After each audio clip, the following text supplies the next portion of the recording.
Hey guys, welcome to another episode of the Lunch Table Podcast. I'm Akram. Joined with me is incredible Dylan. How are we, Dylan? I'm awesome, man. How are you, Akram? Very good. The show that we're going to review today was a little bit iffy. I don't know. Another episode that was kind of mid, but at least it got better. We have a major tease at the end, and we're going to get right into it. So, Dylan, without further ado, tell us your thoughts. Well, I think we've already said our piece about the tone of She-Hulk, so I'm not gonna beat a dead horse. But Yeah. I think this episode was a little bit better. I mean, we kind of got Jennifer. She's having like a legal battle with Titania, and then she kind of like, I guess, accepted or embraced her identity as She-Hulk. So I thought that was pretty cool. Yeah. We got a little tease of Matt Murdock at the end, but we'll talk about that a little later. But what were your thoughts on the episode? Yeah, it was better. It was better, I think. I think the little goofy bits kind of stuck the landing a little bit better. I don't know, it's like weird. It wasn't like overly goofy. It was just like a very like again, I keep saying it, like a Disney Channel type of like delivery of dialogue and which I'm not a big fan of, but I think in this scenario it was What, you didn't like the drip broker joke, Akron? no, not really. That No. wasn't your cup of tea. Ugh. Not really. I don't know. It was I don't know. It was funny, like the little knockoff, like Avengers tease and stuff like that. That was a little bit funny. But for the Mhm. most part, I don't know. I think the most significant aspect from this was the end, which makes me worried for the next episode. That I think it'll be probably the most memorable out of any She-Hulk episode. Um, but yeah, so going off of what happened, Titania has trademarked She-Hulk, right? The name. And so she's producing all this stuff. She kind of reminds me of Jeffree Star. So she's like producing all this Yeah. stuff and like what is it? Booty what is it? Oh, that's like Mm. Tropic Thunder. It's like what is that thing called? The Booty Mm. Mist or some shit like that. Remember in Yeah, Tropic Thunder? something like that. Yeah. Yeah, she's like she's having Like all these booty smoothie or products. something. I Yeah. know.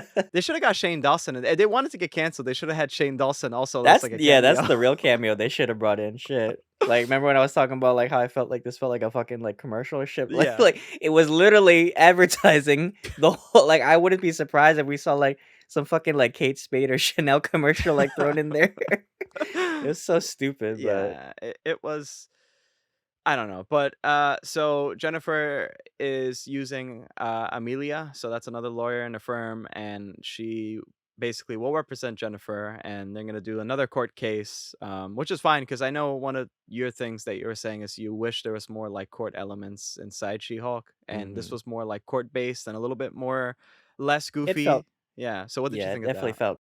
felt more like an actual like court dialogue. I mean, it's still, yeah, like you said, it had like goofy moments where like, oh, she had to bring in like all her Tinder dates, just to testify. But I like that, I think her biggest strength, I guess, is her. That's the thing. Like, she wasn't even like she wasn't the lawyer in this episode too, right? Mm, It was Amelia that was bailing her out. yeah. So it's like I feel like she was kind of like a background character in her own show in this episode. But I mean, it was better. It was better. I enjoyed the courtroom scene, and she finally won, so she got her name back. Um, so not much on like superheroing stuff. I feel like I wanted more as far as like her doing like She-Hulk like stuff. But we finally, so her friend Nikki decides to go to this like tailor and make her like a custom fit, I guess, like suit. So they didn't show it. I kind of wish they showed it towards the end, because it's like, why you gonna go through this trouble if you don't even see it? So I guess they're saving it for the next episode, so maybe that's when we see Matt Murdock from the trailer that we saw. But yeah, so we get the tailor named Luke. So I guess he's kind of like this designer for like superheroes and stuff, so that's interesting. Yeah. Yeah, I wonder who else did he design for? Maybe it goes both ways. Maybe there's like some villains too.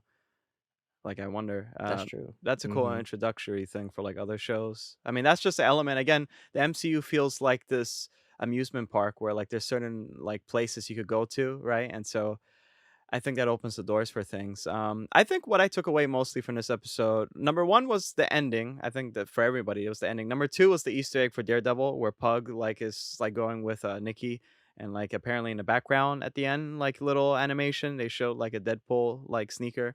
Number three, Mhm. which I think is probably the through line of the show, is that she's a reluctant superhero, but she's noticing that she probably later on will have to be forced to take on this persona fully in order to enjoy her life because nobody really cares. Like she doesn't feel important really. Because one thing I saw was like her little mannerisms of her face in the courtroom when the guy was saying Mhm. he prefers She-Hulk over Jennifer Walters. I wish that they stuck with that a little bit more because that could open up like a lot of dramatic moments that I think we need. Because to me, she doesn't feel like this humanized character at the moment. She kind of just feels like the everything feels like this spectacle. Mhm. I don't know. It could be like a maybe this show is like the most well-written show in the world where it's so self-aware, but, like, so meta, like, they're all acting they all seem like they all appear to be actors portraying roles rather than real human beings, so, like, I wonder if that's, like, a meta thing, like, with Jennifer Walters or something, you know? I don't know know Mhm. because she breaks the fourth wall too. Like, maybe this is like WandaVision. I don't know, guys, I'm kind of giving, like, benefit of the doubts, you know? I mean, we've already said what we said Yeah, before about like tone. I mean, it is a show that breaks the fourth wall, but I right. feel like at the same time, it doesn't do anything to be, it doesn't. It's self-aware, but at the same time, like it doesn't really do anything with that. It's just like, oh, okay, well, I'm here and I'm dealing with these problems, right? But it's Yeah. so tone deaf and like the jokes don't hit. Sometimes I laughed, I will admit. It's like the last episode when fucking Wong was calling her and then he appeared, I'm like, "Why aren't you answering your phone?" Like, I Right. was laughing at that. That was funny, Like yeah. like things like that, that feels like a older MCU kinda like joke, but then there's like I was saying, like "Oh, you wanna see my drip broker?" Like that, it's so I hate, like, contemporary, like, jokes Mhm. like that. But yeah, it was a better episode. So yeah, the thing I took away mostly, like you said, like she's kind of like, embracing this, even if it wasn't, if it, even though she didn't create this moniker, it was kind of like thrown on her. I think she's accepted it, and she's slowly becoming the She-Hulk that we see from the comics. So that was cool. But yeah, at the same time, it's like an identity crisis too, because like she kind of like sees Jennifer Walters as like isn't what people wanna see, like, in her love life and I guess her personal life too. I guess people only see her as She-Hulk, and then when they see her as Jennifer Walters, it's kinda like she's a nobody, or they see her as, like, the cousin to Bruce, right? Yeah. So, it's sad, it's tragic, I wish they would explore that more, sometimes, but they kinda, like, throw in, like, all these, like, cheesy, like, dialogue scenes, so what would you rate this episode? Because I honestly, I think I would give it maybe, like, a 7 out of 10. Yeah, I think I agree with you. I would give it a 7 out of 10. I again, I think I can't wait for next episode because they are going to have Daredevil most likely because we did get the cowl at the end. And I think that's gonna catch a lot of eyes and maybe put their numbers up higher over at Disney Plus. Mhm. I don't hear much talk about She-Hulk in general, so maybe this is gonna be it. And maybe she's going to slowly accept the persona of She-Hulk because of what Matt Murdock said, like in a trailer. Um, Mhm. That's true, yeah. but yeah, what are your predictions though for next episode? I think well, they've been holding him off, so maybe I'm hoping that, this tease we get finally, Daredevil in the next episode. It's weird because, we've been talking about it, and it is, technically like a reboot for Daredevil, at least Daredevil Reborn, that's what they said. So I don't think we might get mentions, but for the most part, I think the Netflix Defender series is kinda not canon anymore. So it'd be interesting to see, like maybe this is like, Daredevil's kind of like origin story too, to see like where he's been. Well, I mean, we saw him in Spider-Man No Way Home, but who knows how long has he been Daredevil, right? That's the question. So yeah, I can't wait to see. We still haven't seen Frogman yet. I wonder if that's maybe he'll be in the next episode too. There was also like little, I saw like in the trailer, like Abomination was like he was in this crowd or something. So I don't know what's going on with him. So yeah, what are your predictions? Yeah, well, I want to see more of Bruce Banner to be honest, because I wonder what's going on in Sakaar. I think it's gonna be more of like towards like the final episodes, I think that we're gonna get more Bruce Banner. Because I think Abomination.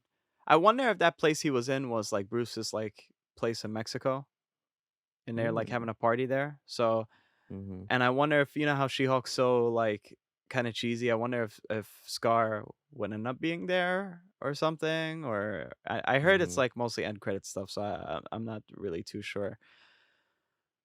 So yeah, but guys, if you made it to this part of the video, thank you very much. That is our review for She-Hulk episode 5. Next episode's gonna be brilliant, I have a feeling.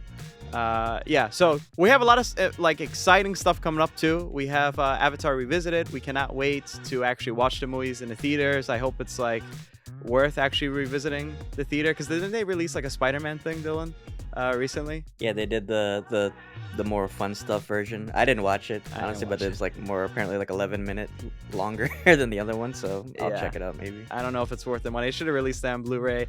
Yeah, and also I believe next month we will be doing. If you guys were wondering where's House of the Dragon and Lord of the Rings, well, we're currently watching it. We're gonna do a season 1 review for both of those. But yeah, Dylan, please take us away. Yeah, thank you everybody for listening to another episode of Lunch Table. And if you haven't checked us out already, please do. Please leave a like and subscribe if you can. We just finished recording Handmaid's Tale episodes 1 and 2 for season 5, so we're going to be continuing doing episode by episode reviews for that. We just wrapped up Cyberpunk Edgerunners, the anime, so that was really cool. We had our friend Jerome as a guest for that. Please follow us, whatever platform you're listening to, Anchor, Spotify, and Apple Music. You can follow our Instagram pages as well, and we also have a TikTok and a Facebook that you can follow clips of our episodes as well.